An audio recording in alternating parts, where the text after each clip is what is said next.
Welcome.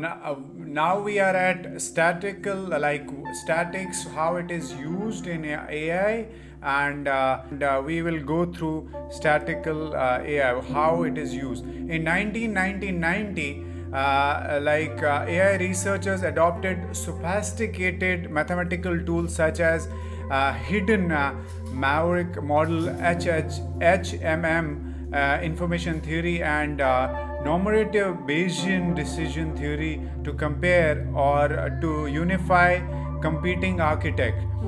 Uh, the shared mathematical language permitted a high level of collaboration with more established fields, okay, mathematics, economics, operational research, and then compared with GOF AI, which is new statistical learning techniques such as HMM and neural network with gaining high level of accuracy in many fields domains such as data mining without necessarily acquiring a semantic understanding of data sets.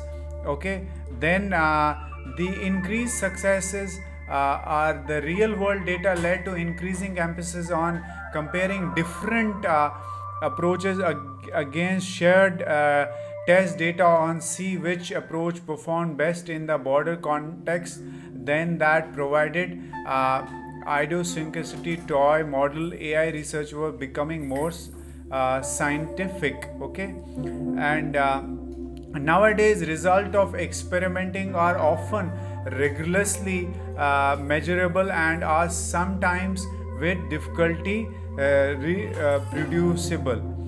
Different statistical learning techniques have been different limitations. For example, basic HMM cannot model the infinite possible combination of neural language.